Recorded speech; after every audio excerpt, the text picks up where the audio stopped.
تو یہاں پر آپ دیکھتے ہیں جو انہوں نے نظم لکھی ہے، ہم پڑھائی بعد میں اس کی شروع کریں گے۔ یہاں پر اگر آپ دیکھیں تو آپ کو نظر آ رہا ہوگا کہ انہوں نے نظم لکھنے کا جو ان کا انداز ہے، جیسے میں نے پہلے بھی آپ کو بتایا بیٹا کہ ہر شاعر کا اپنا ایک انداز ہوتا ہے، ٹھیک ہے، لکھنے کا۔ وہ اب کس طرح لکھتا ہے، قافیہ کا استعمال وہ کیسے کر رہا ہے، ردیف کہاں استعمال ہو رہی ہے اس کی نظم میں، وہ سب اس کا اپنا انداز ہوتا ہے۔ اسی طرح وہ اپنی نظم کو کس حیت میں لکھ رہا ہے، یعنی کس شکل میں وہ نظم لکھ رہا ہے، وہ رباعی کی صورت میں ہے، وہ مخمس کی صورت میں ہے، وہ مثلث کی صورت میں ہے، یا وہ مسدس کی صورت میں ہے، تو اس کی حیت کیا ہے۔ یعنی یہ سب چیزیں جو میں نے ابھی ذکر کیا ہے کہ رباعی، مثلث، رباعی، مخمس اور مسدس، یہ سب میں نے آپ کو پہلے بھی بتایا ہوا، پہلے بھی ہم پیچھے نظمیں جو ہیں وہ پڑھ کر آئے ہیں، حمد بھی، نعت بھی۔ تو یہاں پر بھی شاعر کا جو ہے وہ انداز آپ کو بتاؤں گی کہ اس نے کس طرح لکھا ہے۔ لیکن جیسے ابھی یہ جو نظم ہے آج ہماری ہم ایک ہیں، اس میں جیسے میں نے آپ کو تفصیلاً بتایا کہ شاعر نے ملک کی جو ہے ترقی کی بات کرتے ہوئے ملک میں ہمارے اتفاق اور اتحاد کی مثال دیتے ہوئے کہا ہے کہ ہم ہر لحاظ سے ایک ہیں، اس جھنڈے کے سائے میں، اس جھنڈے کی چھاؤں میں ہم سب ایک دوسرے کے دکھ سکھ میں شریک ہیں، اور ہم ایک دوسرے کے ساتھ اتفاق و اتحاد کے ساتھ رہتے ہوئے ہم ایک ہی طرح رہ رہے ہیں، مل جل کر رہ رہے ہیں، اور ہم اپنی ایک ہی منزل پر ہمراہی، ایک ہی راستے پر چلتے جا رہے ہیں۔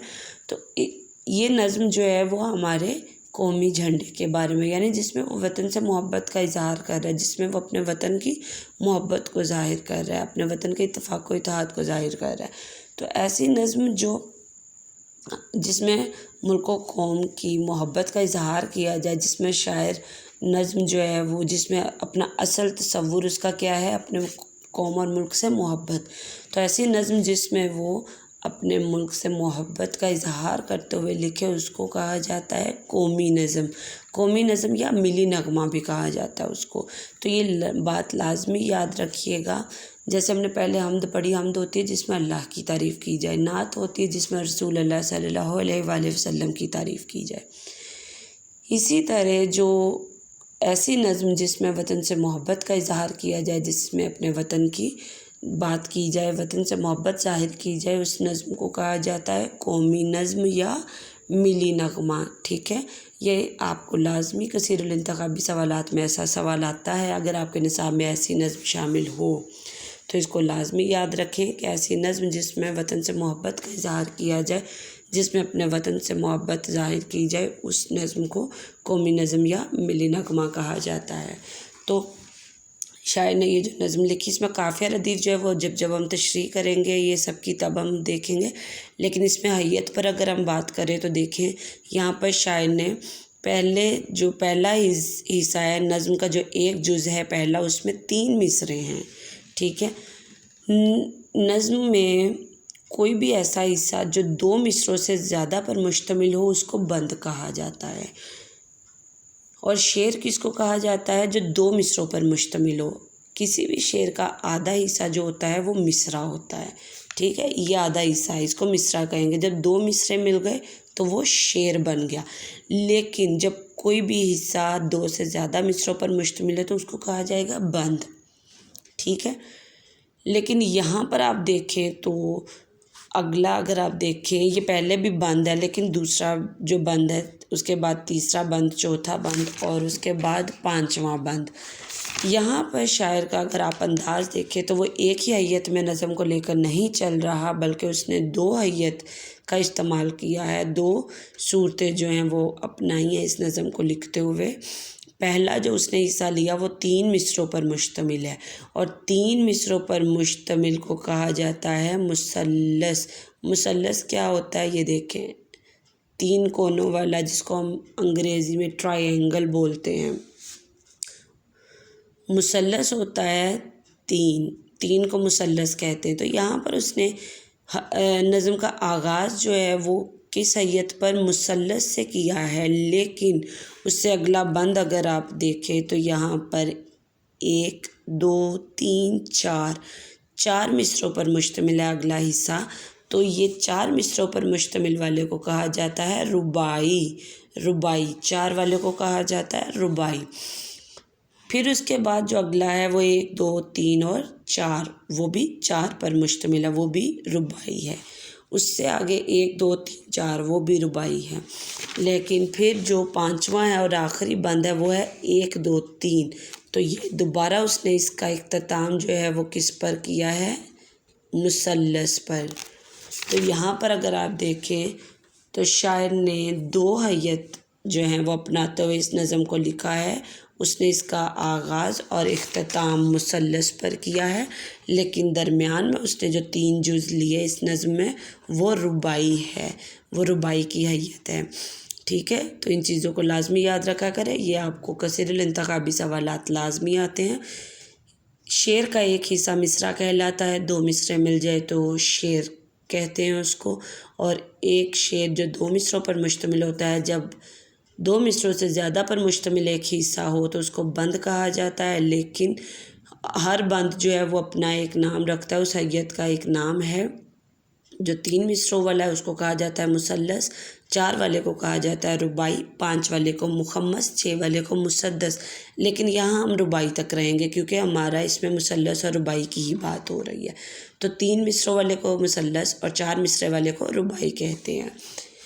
اب ہم اس کی پڑھائی شروع کریں گے۔ قافیہ ردیف میں آپ کو کل ساتھ ساتھ بتاؤں گی جب ہم کل اس کی تشریح شروع کریں گے۔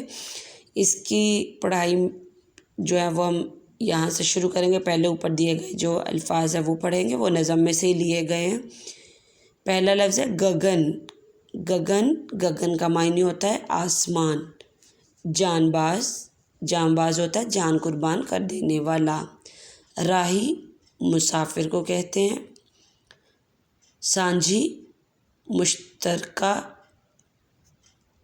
دھارے، دھارے کا معنی ہوتا ہے دہانہ، منبع، بہاؤ یا پانی بہنے کی جگہ۔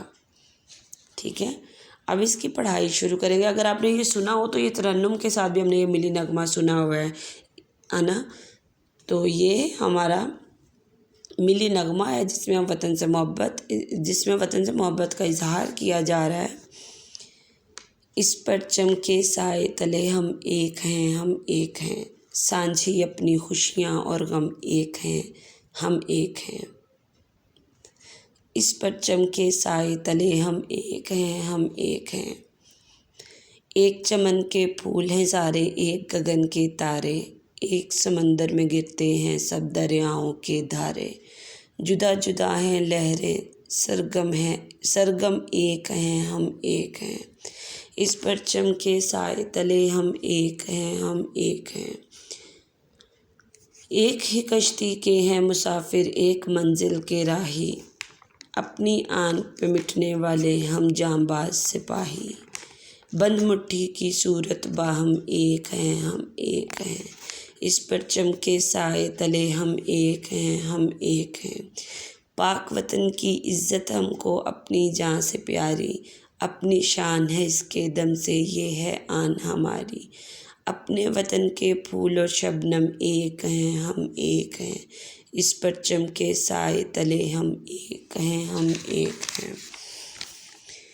سانجھی اپنی خوشیاں اور غم ایک ہیں، ہم ایک ہیں۔ اس پر چمکے سائے تلے ہم ایک ہیں، ہم ایک ہیں۔ اس پر چمکے سائے تلے ہم ایک ہیں، ہم ایک ہیں۔ یہاں بیٹے اگر آپ نے ایک چیز دیکھی ہو، میں نے پوری نظم آپ کے سامنے پڑھی ہے یہاں پر، اور یہاں اگر آپ دیکھیں تو ہر بند میں چاہے وہ آغاز اور اختتام کا مثلث حیت ہے یا درمیان والے تینوں رباعی ہیں، اس نے ہر بند کے آخر میں ایک ہی مصرع استعمال کیا ہے۔ اس پر چمکے سائے تلے ہم ایک ہیں، ہم ایک ہیں۔ یہ دیکھیں، یہ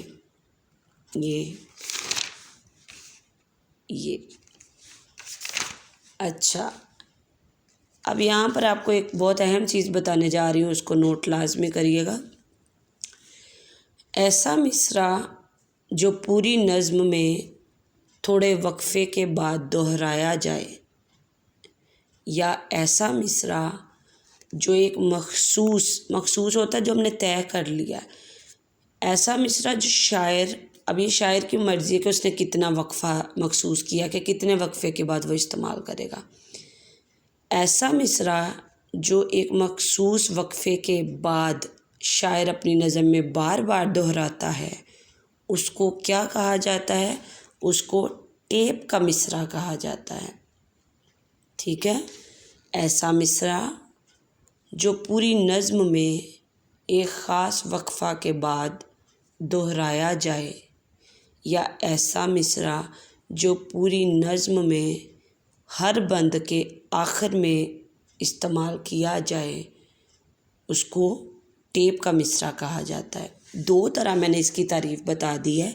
ایسا مصرع جو پوری نظم میں ہر بند کے آخر میں مصرع دہرایا جائے وہ مصرع ٹیپ کا مصرع کہلاتا ہے، یا ایسا مصرع جو شاعر ایک مخصوص وقفے کے بعد دہراتا ہے پوری نظم میں اس مصرعے کو، یعنی ہر بند کے آخر میں اس مصرعے کا استعمال کرتا ہے، تو اس مصرعے کو کیا کہا جاتا ہے؟ ٹیپ کا مصرع۔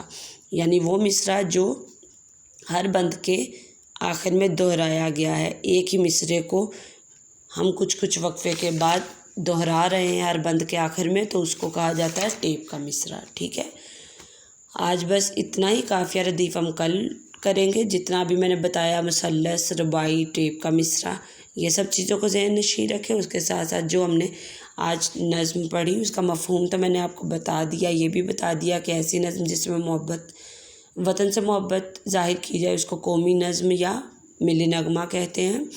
تو یہاں پر اب میں خط کشیدہ کرواتے ہوئے مشکل الفاظ کے معنی لکھواؤں گی، وہ بھی آپ لکھیں کتاب پر۔ یہاں پر پہلا لفظ ہے پرچم۔ پرچم کا معنی ہوتا ہے جھنڈا یا علم۔ علم جیسے ہوتا ہے اسی طرح عین کے اوپر زبر، لام کے اوپر زبر، علم، ٹھیک ہے۔ ایک علم الف سے بھی ہوتا ہے، وہ ہوتا ہے غم، لیکن یہ علم ہوتا ہے عین سے، جھنڈا، ٹھیک ہے۔ تلے، تلے کا معنی ہوتا ہے نیچے، ٹھیک ہے۔ آگے ہے سانجھی۔ سانجھی ہوتا ہے مشترک یا اکٹھی، جی۔ چمن، باغ، گگن، آسمان، دھارے، منبع یا دھارنا، جدا جدا ہوتا ہے الگ الگ۔ لہریں، لہر کی جمع ہے، تو لہر کا معنی ہوتا ہے موج، تو یہاں پر آئے گا موجیں، جمع کی بات ہو رہی ہے نا تو موجیں آئے گا۔ سرگم ہوتا ہے سات سر۔ میوزک میں جو، موسیقی میں جو سر استعمال ہوتے ہیں وہ سات ہوتے ہیں، 7 سر سے موسیقی مکمل ہے، تو سرگم یعنی ساتوں سر۔ مسافر، راہی کو کہتے ہیں، راہی یا راہ رو، راہ میں چلنے والا۔ منزل، جہاں پہنچنا ہو، یہ راہی مسافر اور مسافر راہی، ٹھیک ہے۔ یہ دونوں یہاں پر انہوں نے مترادف استعمال کیے ہوئے ہیں۔ آن ہوتا ہے عزت، مٹنے والے ہوتا ہے ختم ہو جانے والے، ختم ہونے والے۔ جان باز، جان قربان کرنے والا۔ مٹھی، بند مٹھی، بند مٹھی کہا جاتا ہے مکہ، جسے ہم مکہ بولتے ہیں نا، ایسے اپنی مٹھی کو بند کرنا۔ باہم، باہم ہوتا ہے ایک ساتھ، اکٹھے۔ سائے کا معنی ہوتا ہے چھاؤں۔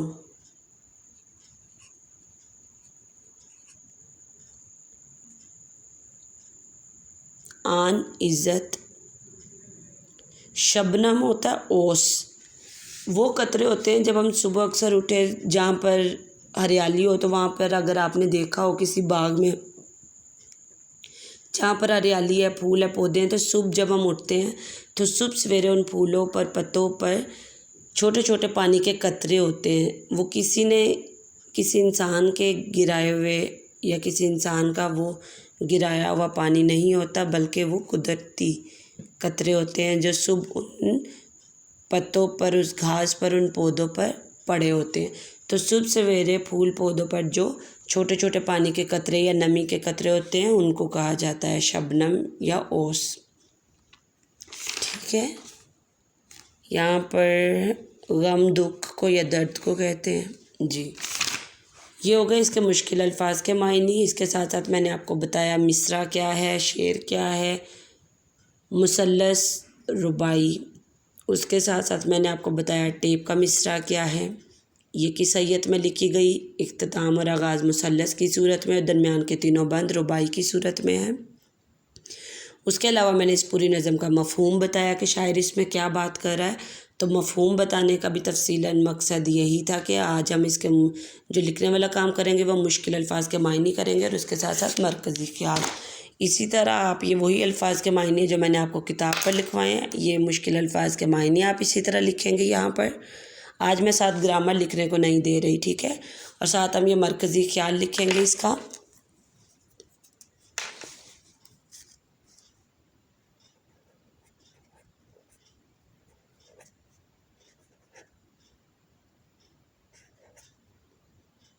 ٹھیک ہے، تو ہم سب سے پہلے بیٹے آپ اسی طرح حاشیہ لگائیں گے، تاریخ، جماعت کا کام، دن، عنوان ہمیں ایک ہیں، اور یہ اس طرح بریکٹ میں لکھ لیں قومی نظم، تاکہ جب بھی آپ نظم کا نام پڑھیں تو آپ کو پتہ ہو کہ یہ قومی نظم ہے یا ملی نغمہ ہے۔